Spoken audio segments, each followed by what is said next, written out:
I have a confession to make. I'm addicted to adventure.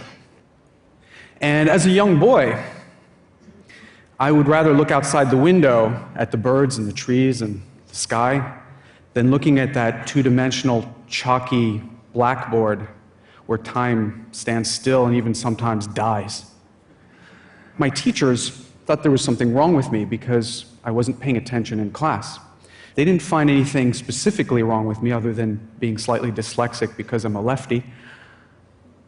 But they didn't test for curiosity. Curiosity, to me, is about our connection with the world, with the universe. It's about seeing what's around that next coral head or what's around that next tree, and learning more not only about our environment, but about ourselves. Now, my dream of dreams, I want to go explore the oceans of Mars. But until we can go there, I think the oceans still hold quite a few secrets. As a matter of fact, if you take our planet as the oasis in space that it is and dissect it into a living space, the ocean represents over 3.4 billion cubic kilometers of volume, within which we've explored less than 5%.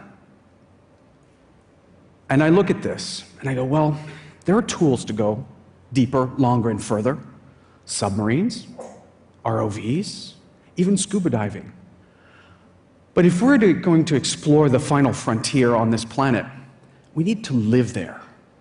We need to build a log cabin, if you will, at the bottom of the sea. And so there was a great curiosity in my soul when I went to go visit a TED fellow by the name of Dr. Sylvia Earle. Maybe you've heard of her.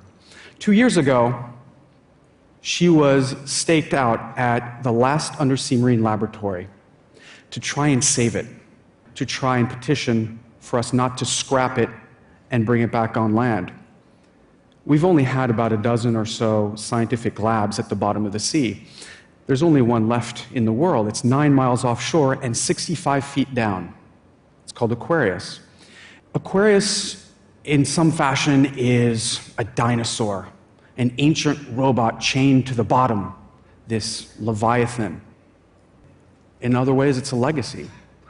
And so with that visit, I realized that my time is short if I wanted to experience what it was like to become an aquanaut.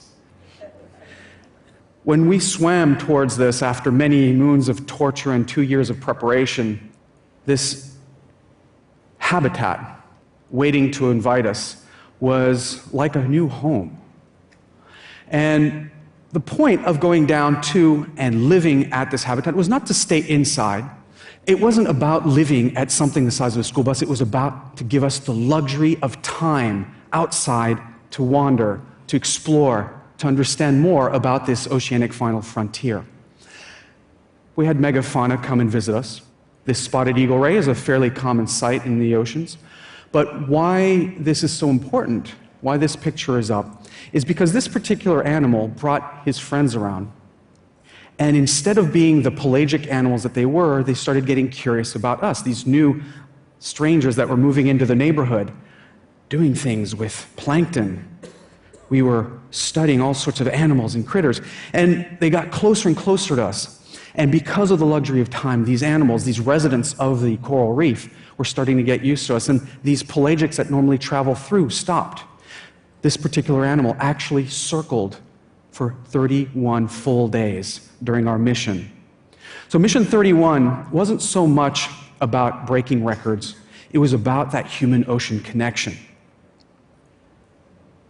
Because of the luxury of time, we were able to study animals such as sharks and grouper in aggregations that we've never seen before. It's like seeing dogs and cats behaving well together. Even being able to commune with animals that are much larger than us, such as this endangered Goliath grouper, who only still resides in the Florida Keys. Of course, just like any neighbor, after a while, if they get tired, the Goliath grouper barks at us, and this bark is so powerful that it actually stuns its prey before it aspirates it all within a split second. For us, it's just telling us to go back into the habitat and leave them alone. Now, This wasn't just about adventure. There was a serious note to it. We did a lot of science. And again, because of the luxury of time, we were able to do over 3 years of science in 31 days. In this particular case, we were using a PAM, or let me see if I can get this straight, a pulse amplitude modulated fluorometer. And our scientists from FIU, MIT, and from Northeastern were able to get a gauge for what coral reefs do when we're not around. The pulse amplitude modulated fluorometer, or PAM, gauges the fluorescence of corals as it pertains to pollutants in the water, as well as climate change-related issues. We used all sorts of other cutting-edge tools, such as this sonde, or what I like to call the sponge proctologist, whereby the sonde itself tests for metabolism rates in what, in this particular case, is a beryl sponge, or the redwoods of the forest. And this gives us a much better gauge of what's happening underwater with regard to climate change-related issues and how the dynamics of that affect us here on land. And finally, we looked at predator-prey behavior. And predator-prey behavior is an interesting thing because as we take away some of the predators on these coral reefs around the world, the prey, or the forage fish, act very differently. And what we realized is not only do they stop taking care of the reef, darting in, grabbing a little bit of algae and going back into their homes, they start spreading out and disappearing from those particular coral reefs. Well, within that 31 days, we were able to generate over 10 scientific papers on each one of these topics. But the point of adventure is not only to learn, it's to be able to share that knowledge with the world. And with that, thanks to a couple of engineers at MIT, we're able to use a prototype camera called the Edgertronic to capture slow motion video up to 20,000 frames per second in a little box that's worth $3,000. It's available to every one of us.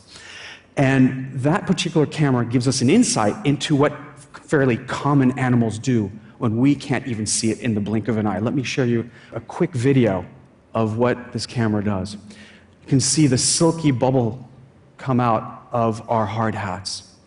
It gives us an insight into some of the animals that we were sitting right next to for 31 days and never normally would have paid attention to, such as hermit crabs.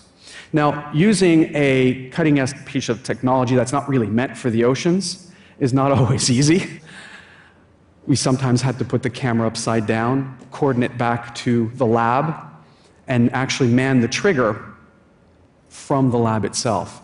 But what this gives us is the foresight to look at and analyze in scientific and engineering terms some of the most amazing behavior that the human eye just can't pick up, such as this mantis shrimp trying to catch its prey within about 0.3 seconds.